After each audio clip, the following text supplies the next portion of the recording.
Hello, it's Trivia Tuesday again, and this is my second attempt at trying to film. No, it might be my third attempt trying to film this week's trivia.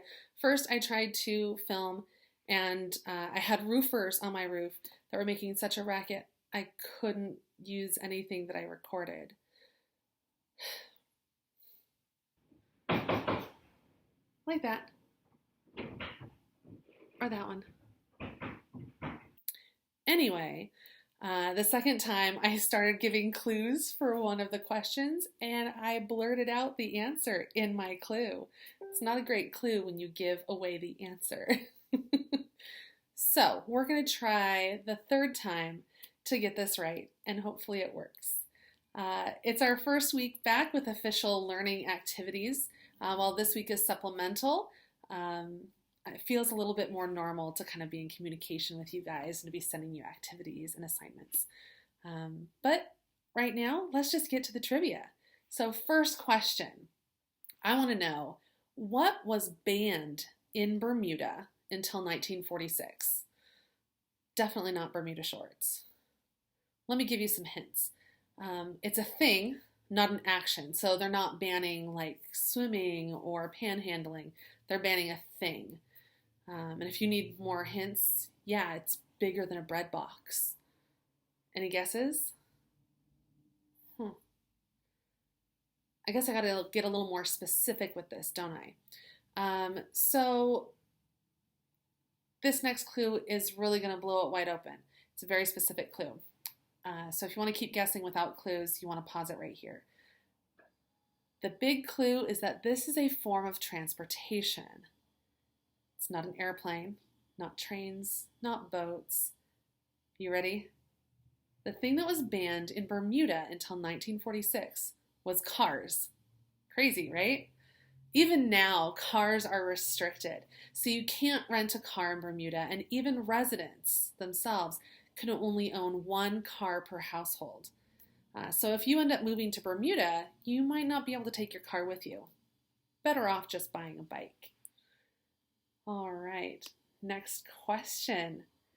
What day of the year is Boxing Day?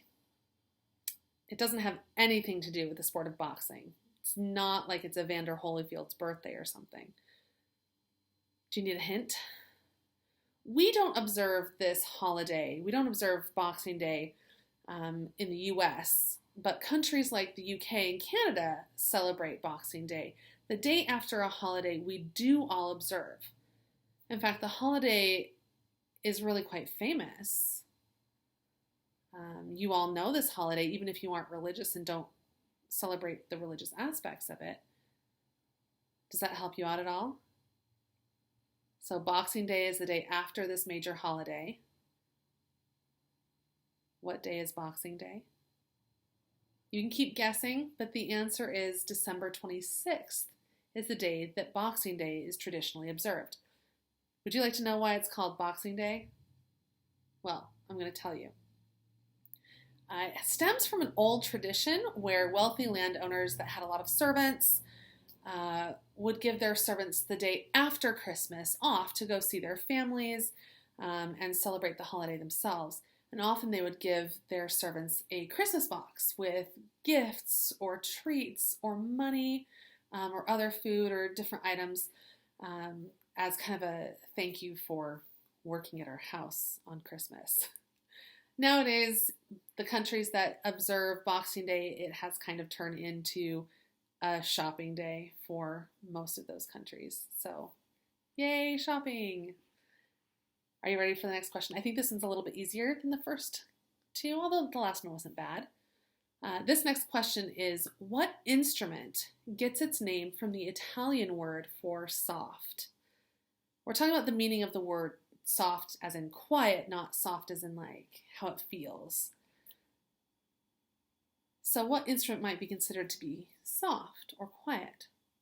I want to go out on a limb here and suggest it's not a trombone or drums or a trumpet. Here's another clue if you need it. This instrument's original name was a combination of the Italian words soft and loud. Have you guessed it?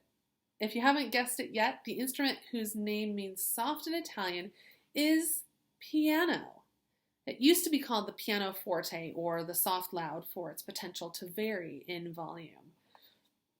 Let's talk about one that's maybe related to disease, since we're talking about disease a lot lately.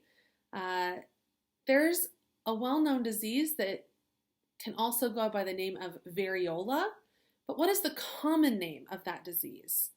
You've probably heard of it. Do you know? I'll tell you now that this disease used to be very common, but now people no longer get this disease thanks to widespread vaccination policies worldwide. Do you have any guesses now? I'll give you another guess, or another clue, I guess. Evidence of this disease survived on mummies in Egypt from thousands of years ago. And archaeologists could find evidence of this disease on the mummies. This disease was known to leave severe scars on the skin of anybody who survived it. Does that help? Any guesses? Here's my final hint. Those who were exposed to cowpox were found to be immune to this disease. Did you get it? The answer is smallpox. Thankfully, we don't have smallpox any longer. So right now, while we're all sad about staying home and dealing with the coronavirus, COVID-19, at least it's not smallpox, right? Last but not least, we have a phobia. And here's what I'd love to know. Nomatophobia is a fear of what? This one's definitely unusual, and I'll give you a hint. The fear and the thing that you're afraid of start with the same letter. So the letter N. Any guesses? I'll give you a clue. Those of you familiar with science might recognize that nomatophobia and nomenclature have the same root in Latin. What do you think? If you want to keep guessing, you can, but I'm going to share with you that nomenclature means devising names for categories or things. So nomatophobia is a fear of names. I definitely don't have that phobia, or I might have a hard time calling roll in a class. Well, that's it for today's trivia. I hope to see you all soon, but if not, at least we have Trivia Tuesday. If you have any ideas for suggestions, for questions or clues, please email them to me at lmay@roseburg.k12.or.us. And thanks for watching.